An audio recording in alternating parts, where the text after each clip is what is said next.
Salut, j'espère que vous allez bien. Alors aujourd'hui, comme vous l'avez sûrement vu dans le titre, ça va être une vidéo comparant donc. Si vous êtes nouveau sur ma chaîne, Comparons donc, c'est une vidéo super simple où est-ce que je prends deux produits et que je les compare. Deux produits qui à la base font normalement la même chose. Les deux crayons à sourcils que je vais comparer aujourd'hui sont celui d'Annabelle juste ici et celui de Sephora. Je les ai testés durant quelques semaines l'un et l'autre pour pouvoir vous donner vraiment mon avis dessus au niveau de la tenue et de tout ce qui en est. Et tout à l'heure, je vais vous montrer aussi l'application. Si jamais la comparaison de ces deux crayons vous intéresse, restez à l'écoute.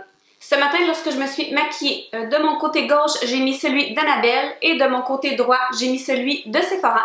Je vais vous parler tout de suite de chacun des crayons avant de les comparer. Alors, on va commencer avec celui d'Annabelle, que je porte aussi de ce côté-ci. C'est le traçeur à sourcils Skinny dans la teinte universelle taupe. Celui-ci contient 0,09 g pour 8,95 $. Sur le site, on dit que c'est une formule mate, hydrofuge et longue tenue. C'est ce qu'on va voir un petit peu plus tard. Si on parle maintenant de Sephora, c'est le crayon à sourcils rétractable de la marque Sephora. Il contient 0,08 g de produit pour 16 $. Il vient en 10 teintes. Je l'ai pris dans la teinte Ash Blonde. Celui-ci, on dit sur le site que c'est une formule mate, hydrofuge et longue tenue. Alors la première chose que vous avez remarqué, c'est que effectivement ils sont les deux hydrofuge et longue tenue, c'est ce qu'on peut dire. Par la suite, du côté de l'emballage, je vais vous faire un petit zoom. Si on regarde les deux crayons de l'extérieur, on peut voir qu'ils sont vraiment similaires. Ils sont petits. Ils ont une pointe fine, ils sont munis d'une brosse qui sert à pas grand chose. Alors visuellement, ils sont vraiment extrêmement identiques, autant au niveau de la pointe, de la longueur, de la couleur, du packaging. Si on parle au niveau de la couleur, je vais vous faire un petit zoom. Celui d'en haut est celui d'Annabelle et celui en bas est celui de Sephora. Je pensais vraiment que celui de Sephora allait beaucoup me plaire parce que au niveau de la couleur Ash Blonde, d'habitude, c'est cendré, c'est des couleurs qui m'interpellent beaucoup. Mais on dirait qu'il y a une petite teinte à l'intérieur qui me plaît un peu moins. Il y a quelque chose dans l'application qui fait que je l'aime un petit peu moins au niveau de la couleur. Pour ce qui est de celui d'Annabelle Universelle Taupe, je suis vraiment tombée en amour rapidement avec la couleur, ça c'était certain. Si on parle maintenant de l'application, je vais vous montrer aussi un petit clip pour ça. Je trouve que celui d'Annabelle est beaucoup plus facile d'utilisation. Il est un petit peu plus sec, ce qui fait qu'il glisse très bien. On peut faire des petits traits fins. J'aime beaucoup, comme je l'ai dit tout à l'heure, la couleur. Tandis que celui de Sephora, je trouve que le crayon est un petit peu plus gras et un petit peu moins précis. Ce qui fait qu'au niveau de l'application, je ne peux pas faire un trait aussi fin que je le voudrais. Je fais un petit peu plus facilement de gâchis avec celui-là. Je vais vous dire tout de suite que le sourcil sur lequel j'applique le crayon de Sephora est mon sourcil maudit, comme on dit. On a toujours un sourcil qui va un petit peu mieux qu'un autre.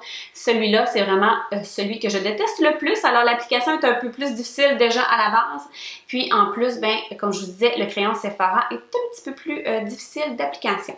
Si on parle maintenant de la tenue, au niveau des deux crayons, je vous dirais que ça va quand même bien. Celui d'Annabelle, je trouve qu'il est beaucoup plus hydrofuge parce qu'il est justement un peu plus sec.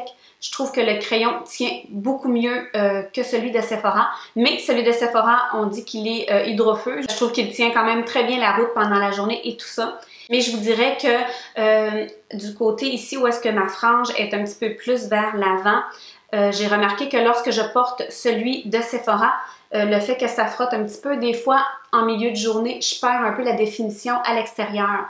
Donc, au niveau de la tenue, personnellement, je vous dirais que c'est le Annabelle qui tient beaucoup mieux.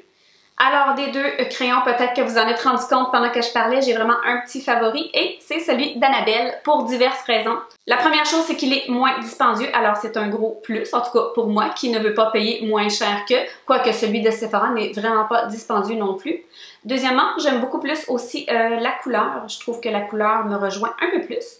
Et aussi, au niveau de l'application, je trouve qu'il est plus facile pour les matins pressés, ça va beaucoup mieux. Il est très précis, il est un peu plus sec comme je les aime. Il a une très bonne tenue et puis voilà, alors pour moi, c'est mon petit préféré. Alors voilà, ça fait le tour pour ma vidéo de Comparons donc. J'espère que vous avez apprécié. Si c'est la première fois que vous passez sur ma chaîne, ben n'hésitez pas à vous abonner, ça me ferait super plaisir. Aussi, ben faites-moi un gros thumbs up, c'est vraiment la preuve pour moi que vous appréciez mes vidéos. Et sur ce, on se revoit bientôt dans une autre vidéo. Ciao! Comparons donc, alors c'est très... Alors aujourd'hui, comme vous êtes...